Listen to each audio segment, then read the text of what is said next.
अस्सलामु अलैकुम वरहमतुल्लाहि वबरकातुह। 7वीं कक्षा, विषय हिंदी, छठा पाठ, कुछ स्मृतियाँ। लेखक डॉक्टर APJ अब्दुल कलाम।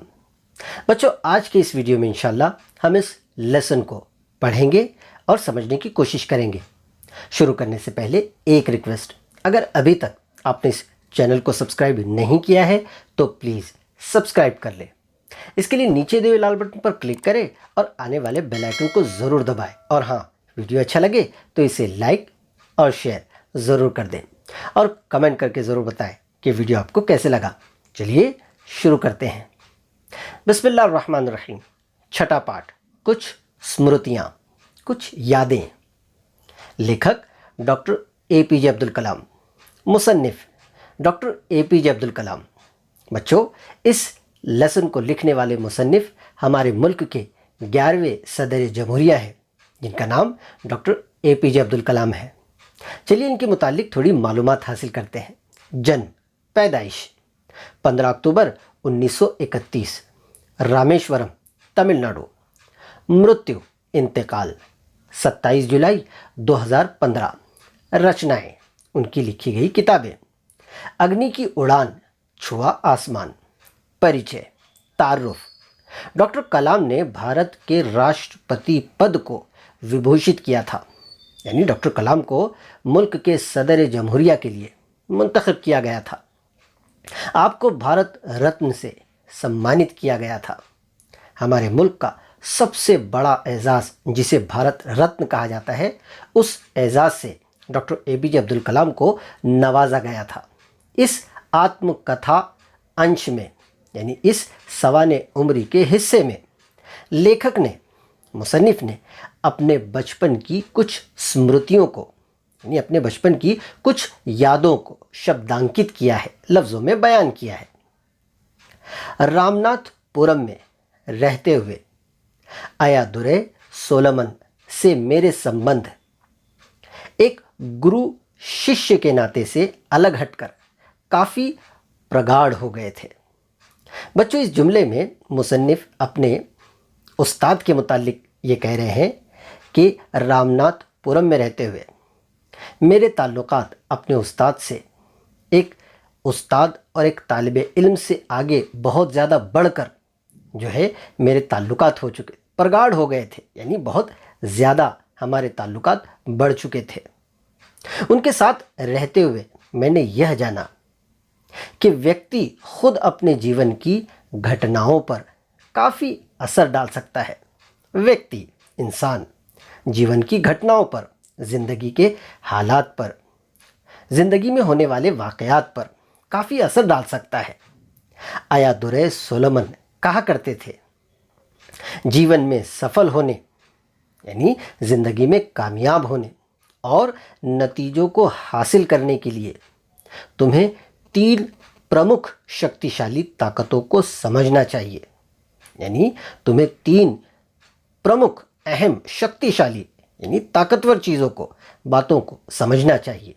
अब वो 3 ताकतवर और अहम चीज़ें कौन सी हैं?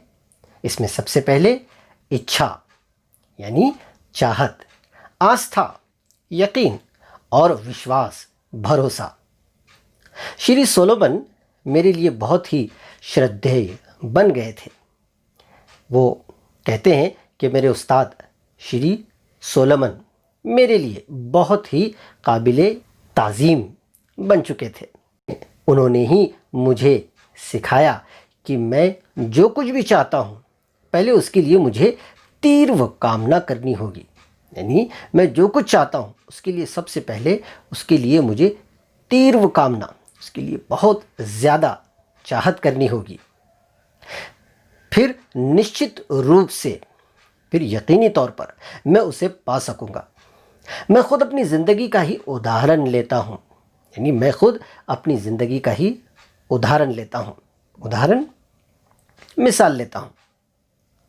बचपन से ही मैं आकाश एवं पक्षियों के उड़ने के रहस्यों के प्रति काफ़ी आकर्षित था। बचपन से ही मैं आकाश, यानी आसमान, एवं पक्षियों के, उस आसमान में उड़ने वाले परिंदों के उड़ने के रहस्यों के प्रति, यानी उन परिंदों के उड़ने के राजों के मुतालिक काफ़ी आकर्षित था। सारस को समुद्र के ऊपर अक्सर मंडराते देखता था। अन्य दूसरे पक्षियों को ऊंची उड़ानें भरते देखा करता था। हालांकि मैं एक बहुत ही साधारण स्थान का लड़का था, यानी मेरा ताल्लुक बहुत ही सादा जगह से था। लेकिन मैंने तय किया कि एक दिन मैं भी आकाश में ऐसी उड़ानें भरूंगा। वास्तव में, हकीकत में, कालांतर में उड़ान भरने वाला मैं रामेश्वरम का पहला बालक निकला। अपने ज़माने का आसमान में उड़ने वाला मैं पहला लड़का हुआ। अय्यादुरै सोलोमन सचमुच एक महान शिक्षक थे, एक अजीम उस्ताद थे। कौन? Ayyadurai Solomon, doctor APJ Abdul Kalam के उस्ताद। क्योंकि वे सभी विद्यार्थियों को उनके भीतर छिपी शक्ति एवं योग्यता का आभास कराते थे।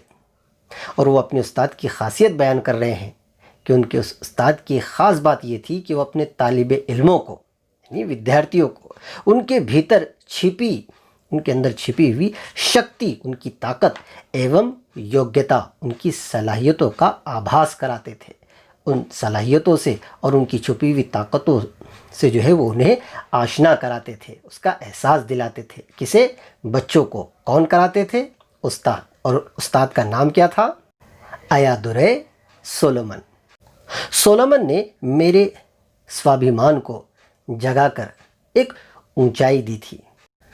डॉक्टर कलाम कहते हैं कि मेरे उस्ताद ने मेरे स्वाभिमान को, इज्जत नफ्स को जगाकर एक ऊंचाई दी थी और मुझे एक ऐसे माता पिता के बेटे जिन्हें शिक्षा का अवसर नहीं मिल पाया था, ये आश्वस्त कराया कि मैं भी अपनी आकांक्षाओं को पूरा कर सकता हूँ।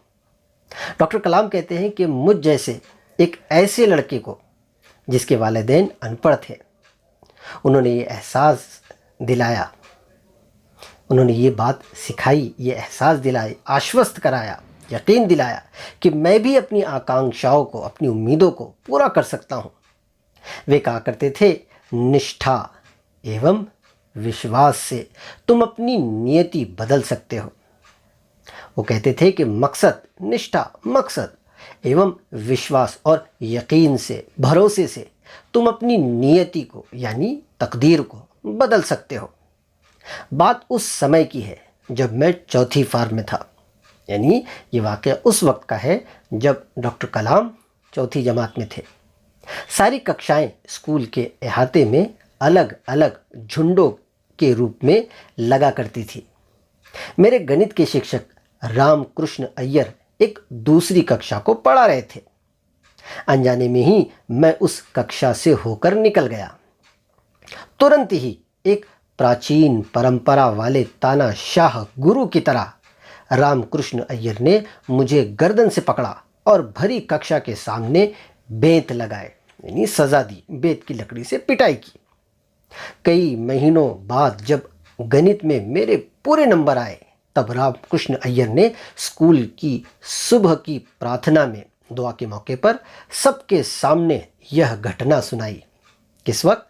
जब उन्होंने रियाजी में पूरे नंबरात हासिल किए, उस वक्त। मैं जिसकी बेंत से पिटाई करता हूँ वह एक महान व्यक्ति बनता है, यानी मैं जिसकी पिटाई करता हूँ बेंत की लकड़ी से, वो एक दिन एक अजीम शख्स बनता है।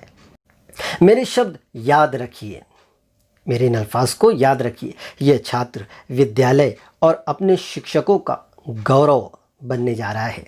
यह छात्र, यानी यह तालिब इल्म, कौन सा तालिब इल्म? Doctor APJ Abdul Kalam. उनके मुतालिक उनके उस्ताद, रियाजी के उस्ताद ये कह रहे हैं कि यह छात्र विद्यालय, यह छात्र, ये तालिब इल्म अपनी स्कूल और अपने शिक्षकों का और अपने उस्तादों का गौरव बनने जा रहा है, यानी काबिल फ़ख्र बनना। उनके द्वारा की गई यह प्रशंसा, उनके ज़रिए से की गई ये तारीफ़ क्या एक भविष्यवाणी थी? क्या एक पेशन गोई थी? श्वार्ट्स हाई स्कूल से शिक्षा पूरी करने के बाद मैं सफलता हासिल करने के प्रति आत्मविश्वास से सराबोर छात्र था। यानी वो अपनी तालीम पूरी करने के बाद सफलता, कामयाबी हासिल करने के लिए खुद एतमादी से भरे हुए थे। मैंने एक क्षण भी सोचे बिना, मैंने एक लम्हा भी सोचे बिना और आगे पढ़ाई करने का फैसला कर लिया। उन दिनों हमें व्यावसायिक शिक्षा की संभावनाओं के बारे में कोई जानकारी तो थी नहीं। व्यावसायिक शिक्षा यानी पेशावराना तालीम, उसकी संभावनाओं के बारे में, के मौके के बारे में कोई जानकारी तो थी नहीं। उच्च शिक्षा यानी आला तालीम, उच्च शिक्षा का सीधा सा अर्थ कॉलेज जाना समझा जाता था। यानी आला तालीम का सीधा साधा मतलब जो था वो कॉलेज जाना था। सबसे नज़दीक कॉलेज तिरुचिरापल्ली में था। उन दिनों इसे त्रिशुनपोली कहा जाता था और संक्षेप में त्रिची, और इसे मुख्तसरन इख्तिसार के साथ त्रिची कहा जाता, शॉर्टकट में त्रिची कहा जाता था। जब कभी भी मैं त्रिची से रामेश्वरम लौटता तो मेरे बड़े भाई मुस्तफ़ा कलाम, जो रेलवे स्टेशन रोड पर परचून की एक दुकान चलाते थे, किराने की दुकान चलाते थे, मुझसे थोड़ी बहुत मदद करवा लेते थे और कुछ कुछ घंटों के लिए दुकान को मेरे ज़िम्मे छोड़ जाते थे। मैं तेल, प्याज, चावल और दूसरा हर सामान बेच लेता था। मैंने पाया कि सिगरेट और बीड़ी सबसे ज़्यादा बिकने वाली वस्तुएं थी। मुझे ताज्जुब हुआ करता था कि गरीब लोग अपनी कड़ी मेहनत की कमाई को किस तरह धुएं में उड़ा देते हैं। जब मैं मुस्तफ़ा के यहाँ से खाली हो जाता तो अपने छोटे भाई कासिम मोहम्मद की दुकान पर चला जाता। वहाँ मैं शंखों एवं सीपियों से बने अनूठे सामान बेचा करता था। अनूठे सामान, अनोखे सामान। भाइयों की सहायता करना, भाइयों की मदद करना मुझे अच्छा लगता था।